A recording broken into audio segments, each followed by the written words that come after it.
guys, today we're talking about the differences between the lead came method versus the copper foiling method, why you would choose one or the other, the techniques between the two. This is the topic that we're going to be discussing today, so let's get started. So first, let's start off with the copper foiling method, probably one of the main ones that you're seeing out there right now in the stained glass Instagram world and anything else that's out there showcasing this modern style of stained glass. So this method was made popular by Tiffany. No doubt you've seen these Tiffany lamps, lots of different pieces, hundreds of pieces on a project. So that is made possible by using the Tiffany method, this copper foiling method. And so that's what we've been doing here on this channel from the beginning. So projects like our spider web, this was one of the older ones that I've made. Still looks really nice, still really sturdy and strong, and came together in just a few of these pieces. So as you're cutting the glass pieces to shape, you put them together, and there's got to be a way for them to hold and bond together to make this entire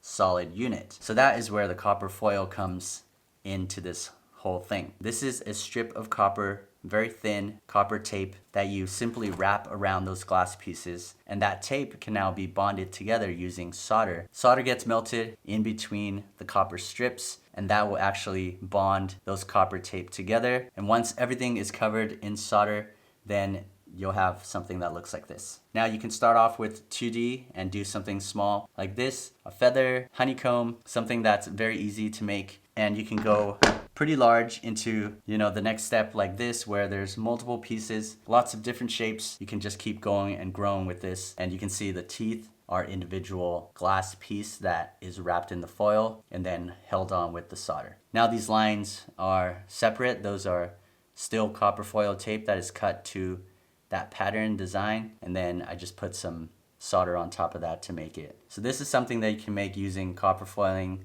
method, using that copper foil tape. The copper foiling will be good for these smaller types of pieces where things get a little bit more curvy, smaller in size. There is definitely a limit to how small you can go with the pieces. The smaller they are, the more pain in the ass it's going to be to make. Just consider that this teeth right here is very small, and I probably wouldn't even go smaller than some of these here. Now let's shift over into the lead came technique, and let me show you how this differs. As you can see, is a little bit more traditional feeling. Reminds you pretty much of those church windows, those big installations that you'll see in buildings, churches. Those bigger projects are most likely made out of lead using this lead came technique. These glass pieces are cut the same. Instead of wrapping these pieces in the copper foil tape, you'll take something called lead came that wraps around these pieces. Now let me show you the lead and how it looks like so you can get an idea. All right, so the lead came comes in this 6-foot strip in this length. You'll be able to cut it to size, but when you buy it, they actually come in a length like this. You can see that it's actually very soft. You'll be able to shape this fairly easily and wrap it around your glass pieces. Now with the copper foiling technique, you saw that you wrap the pieces in that strip and then you'll be able to solder it together. Now for the lead came, you actually cut the strips and put it together in a way that they come together at the joint, and you'll be able to solder that joint, and the lead in the glass then stays put. And the lead strip has its own channel that your glass will be able to place into.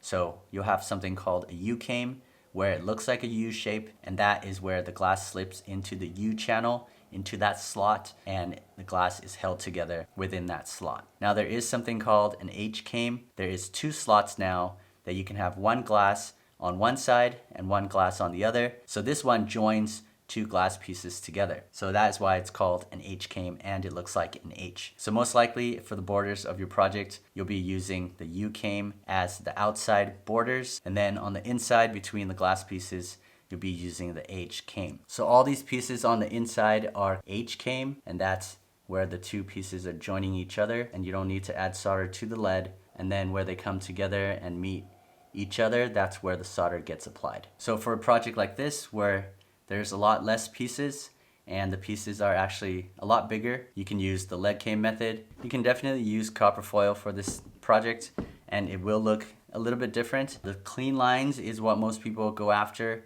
when they're using the lead came technique. You can see the lines are very nice and clean. There is no blobs.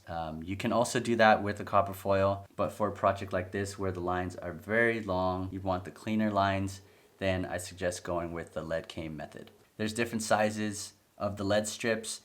you're looking at the rounder front face, and that is called the H-came round. So you can get the flatter types, and all these lead lines will look more flat. It'll actually be flat on that surface, and it gives it a different look. And the came that I actually use for the borders on this project, this one is actually not lead. It's actually zinc material. The zinc actually takes the solder quite well. It'll bond the lead came and the zinc came together, so that is not a problem. And zinc is actually popular for the borders, for the outside of the frames. The lead is soft, as you saw, where you can hold it and it could just bend. So that's zinc, so I can just hold it like so and it does not bend easily at all. So it's very stiff compared to the lead.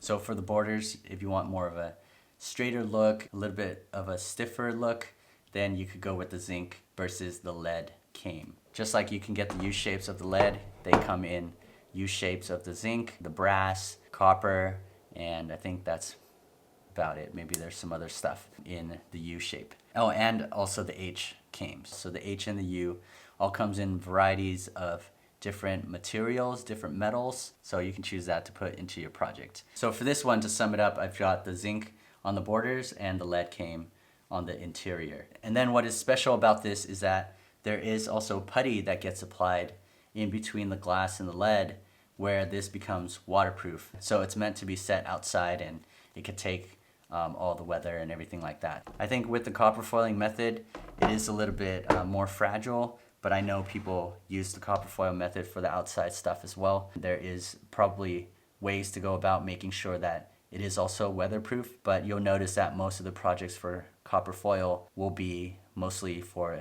the home versus like something that's a little bit heavy duty, a little bit more robust type that you'll want for the outside of your home. Another thing that you'll have to work with a lot on the copper foil projects is that you'll be soldering this entire piece, covering everything with solder. So it ends up using quite a bit of solder. Solder is more expensive than the lead, where the only solder that you need is just a couple of spots where they all come together. This is really all the solder that you need for this project. Now for me, the difference between each of these and how they play in your work, it's a whole different feel when you work on one project as a leaded project versus the copper foil. Now the copper foil to me feels more like something more intricate with those smaller pieces like I mentioned, and you're working on something that feels a little bit more fragile. That's not to say that the project is fragile in the end. It just means that while you're working on it, it does feel a little bit more intricate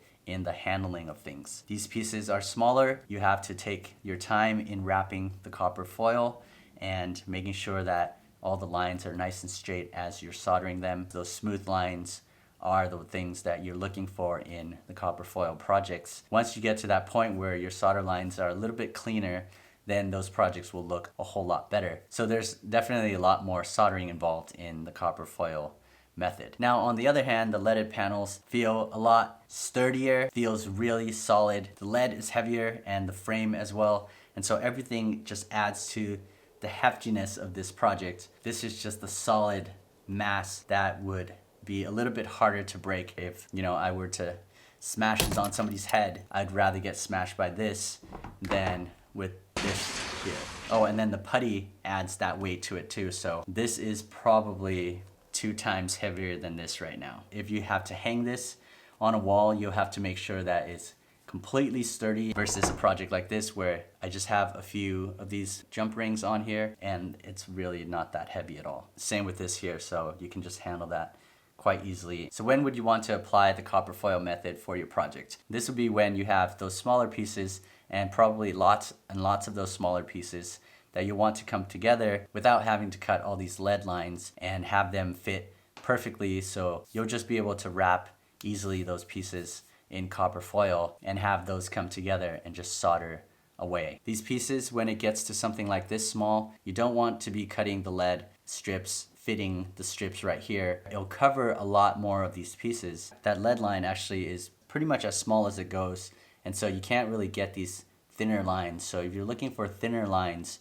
and these smaller pieces require that, the bigger the lines, then it'll just cover those glass pieces. So you'll want to go with copper foil for this one. For me, I think these smaller pieces dictate what you can do with the lead. If you wanted to add lead, what most people do is actually add it to the border, this top piece and the side, and you'll be able to cover that with the U-came, and so you'll have this straight line right here that they come together, and then you can solder that joint, and you'll be able to make a project that has a combination of copper foil and the lead came. And there's also a thing called hobby came, which is basically a strip of lead that's really thin, a U shape as well, and so you'll be able to use that U shape for the outside of this project. When should you do the project with the lead came method? I think this is where you want it to be a project that will pretty much sit outside. It's going to be hit with rain and whatever else with the elements, and so you'll be able to putty everything, guarantee that it's going to be weatherproof. And I think when your designs are more geometric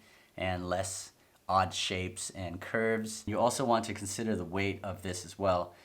The project in the end will be a lot heavier than your copper foil counterpart. Just consider that the weight of it gets a whole lot heavier. So let me know what you guys think between the two. Which one are you working on? Which styles do you like better and which you prefer? I actually prefer more of the lead as of right now. I feel like I'm working on something that is more construction type, like building things, versus a more of a craft, more of a delicate thing that I'm doing here with the copper foil. Both are freaking awesome, and if you are able to try any one of them, I think you're gonna enjoy it. Starting out with the copper foil is probably easier to start with. There's an easier grasp on that in how you go about the steps, and you can make smaller projects. And now you know the two types of techniques. Which ones do you want to see next? The copper foil or the leaded project?